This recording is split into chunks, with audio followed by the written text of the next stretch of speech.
Bismillahirrahmanirrahim. Assalamualaikum warahmatullahi wabarakatuh. Waalaikumsalam warahmatullahi wabarakatuh. Pernyataan sikap Forum Intelektual Muda Tangerang. Tolak ibu kota baru, oligarki mengancam negara. Pemindahan ibu kota negara sebenarnya sudah pernah ada dan juga menjadi wacana-wacana di setiap silih bergantinya presiden. Pada saat awal-awal kemerdekaan, Soekarno sempat memindahkan ibu kota. Masa Soeharto hanya sebatas wacana. Pada masa SBY, wacana ini kembali muncul, namun tidak terlaksana. Pada era Jokowi, tepatnya 16 Agustus 2019, dalam pidato kenegaraan, beliau menyampaikan secara langsung di hadapan Dewan Perwakilan Rakyat bahwasanya akan memindahkan ibu kota. Dan pada 26 Agustus 2019, Jokowi menyampaikan Penajam Pasar Utara sebagai tempat ibu kota baru. Kawasan ibu kota negara dibagi menjadi 3 ring. Ring yang pertama seluas 5.644 hektar yang disebut sebagai kawasan inti pusat pemerintahan. Ring kedua seluas 42.000 hektar yang disebut sebagai kawasan ibu kota negara. Dan ring yang ketiga seluas 133.321 hektar yang disebut sebagai kawasan perluasan ibu kota negara. Rancangan Undang-Undang Ibu Kota Negara disahkan DPR dalam rapat paripurna pada hari Selasa tanggal 18 Januari 2022. Perjalanan Undang-Undang Ibu Kota Negara dikebut selama 43 hari sejak dibentuknya Panitia Khusus Rancangan Undang-Undang Ibu Kota Negara pada tanggal 7 Desember 2021. Proses ugal-ugalan dalam melahirkan regulasi harus dibaca dengan penuh kecurigaan. Karena belajar dari prosedural yang tergesa-gesa, pada akhirnya melahirkan undang-undang yang bermasalah. Sebut saja seperti Undang-Undang Cipta Kerja.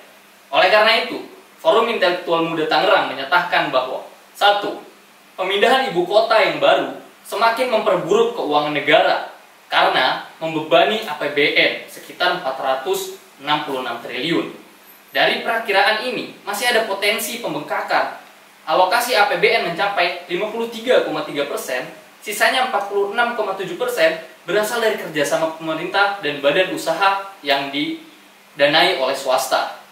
Porsi APBN yang diperuntukkan dalam pembiayaan ibu kota negara tentu juga diperkirakan malah menambah utang baru. 2. Pemindahan ibu kota baru tidak memiliki alasan yang kuat.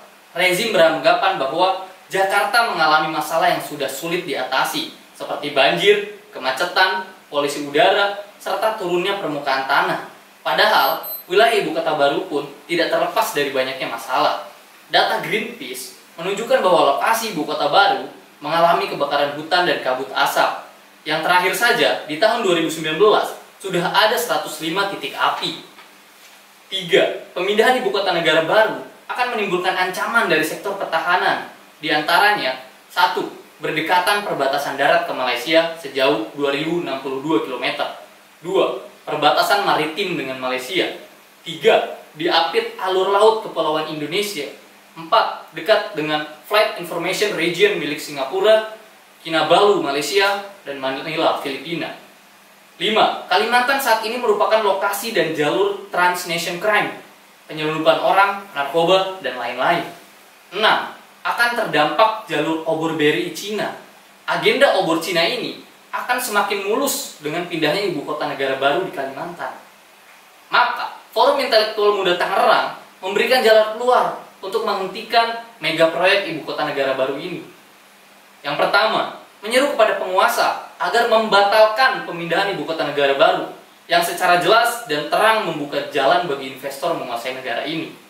Yang kedua, hentikan hegemoni oligarki yang merupakan produk ide kapitalisme serta berasaskan sekulerisme menjadi sumber dari semua sumber masalah. 3. Wajib meninggalkan sistem demokrasi. Jelas terbukti tidak mengutamakan kemaslahatan rakyat. Dengan sistem ini, para pemilik modal atau pengusaha dapat memesan peraturan atau kebijakan yang menguntungkan bagi mereka. Dan yang terakhir, kami menyeru kepada intelektual muda, mahasiswa, dan masyarakat pada umumnya untuk berjuang tegakkan syariah Islam secara kafah. Islam mampu mengelola keuangan negara secara profesional, mengatur jalannya pemerintahan dengan penuh tanggung jawab, mengatur kepentingan rakyat dengan maksimal, tidak dikuasai oleh segelintir orang saja, serta menjadi negara yang berdaulat bahkan menjadi adidaya. Tangerang, 2 Februari 2022. pengurus Forum Intelektual Muda Tangerang. Wabillahi taufiq wal hidayah. Wassalamualaikum warahmatullahi wabarakatuh. Waalaikumsalam warahmatullahi wabarakatuh. Takbir. Allahu Akbar.